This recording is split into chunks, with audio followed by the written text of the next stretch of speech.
As Mr. Adam Silver said, the NBA is looking into a possible Ryder Cup style All-Star game in 2025. So this would pit the players from the USA versus the rest of the world. Mr. Michael Wilbon, yes, how long have you been waiting? I know it's a yes man, but you know I'm from the South, we say mister. How long have you been waiting for this type of format? Since the All-Star game became a joke. Since people just stand around and throw lob passes to each other, and it's not a game. It doesn't resemble anything that is the NBA. So if you want to do something, you got the marketing people obsessing over an in-season tournament, obsess over a weekend that you already own, that is turned into the showcase, which is supposed to be the game. The three-point shot contest is now the highlight of the weekend. Now, that shouldn't be.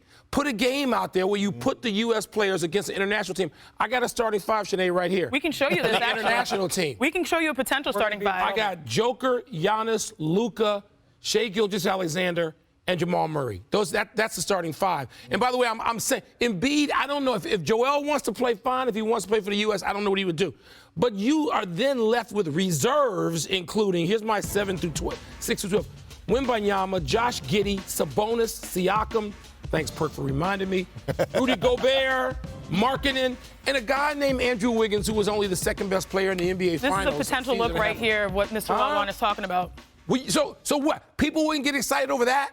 You want them to get excited over things on a blood-red court. You can't even see the ball from the court, but you don't want to have an all-star game.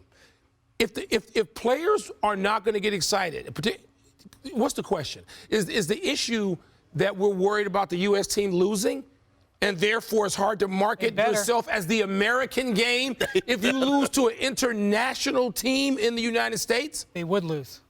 Oh. They would lose. Because I'm going to tell you, last year of the first team All-NBA, 4 of the 5 guys are international players. And Jokic, if you remember, didn't make first team. He made second team. Already, the majority of the top players in the league that are active in their primes are international players. Last 5 MVPs. And I'll tell you what, you better be down on your knees begging Joel Embiid to play for the Americans. Because they're going to need it. And you know what? I'm partially making a deal of it. I obviously think if they played 10 times, the U.S. would get some wins in there. But anything that would engage the players to care about the outcome of the game, yes, this might do it. Yes. Yeah, guess what? Anthony Edwards wasn't on the All-NBA team last year. If he was on now, I'd want him on the U.S. team starting right off the bat. You know what's crazy is that we having this discussion, and I agree with both of y'all. This would do wonders for the All-Star game because the competitive spirit would be back. But people were on me so hard when I said it's time for the Americans to step up and take back their league because the international players have taken over. Well, let's show you a potential lineup that Team USA could look like because we saw the international side. I mean, we've got LeBron James, obviously, representing USA. Steph Curry with the shot. It's not too bad. But check this out. KD also on the list for Team USA. But overall, LeBron, Steph, Tatum, KD, AD, reserves potentially Booker, Lillard, Edwards, Mitchell, and Adebayo. So, Perk, I ask you this. Do you think that this will actually fix the format? Absolutely. And it would please the fans and make us actually want to watch the All-Star game. We would talk about that matchup. We would talk about that game for 2 weeks in advance. But is anyone concerned, First though? off, get Anthony Edwards and Tyrese Halliburton on that list. Those other guys can retire. Yes. Oh, my goodness. Let them get their nice little all-star bonuses and then sail into the sunset. But is anyone concerned with the idea that not potentially having an all-star game with the best players as all-stars instead of us just filling out roster spots? Well, those are the best players. Half of this list right here that Wilbon has for us, the international players, all of those guys are really Sabonis off the bench, Siakam, he should have been an all-star last year. So it even things out. But when I look at that roster for the United States, and that's the problem that I have right there. You see that C for center and Jokic?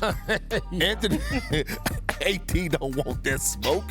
He's shown us time and time again he don't want it. I mean, look at the centers, though, that potentially could hit the floor. I mean, you have Giannis, Victor Wembanyama, and Jokic. What does this say, Brian, about the game? Look, I cover Team USA. I cover international basketball. I've been watching it. I watched Team USA finish 4th in the World Cup last year. I watched the Americans win by the skin of their teeth. And Kevin Durant mid-range jumpers and Greg Popovich junk defenses is only way they won the gold medal in Tokyo last time around. And I watched them finish, I think they were 7th the year before that in the World Cup in Tokyo. So what's the league waiting for? Nothing. What are they waiting for? They think this wouldn't be attractive? They think this is not more attractive than some lob fest Look, where the players aren't engaged? Do they really? I've played in All-Star games, and you just need to get the players motivated. I think it's also on the NBA players to realize that they have to support and serve the fans.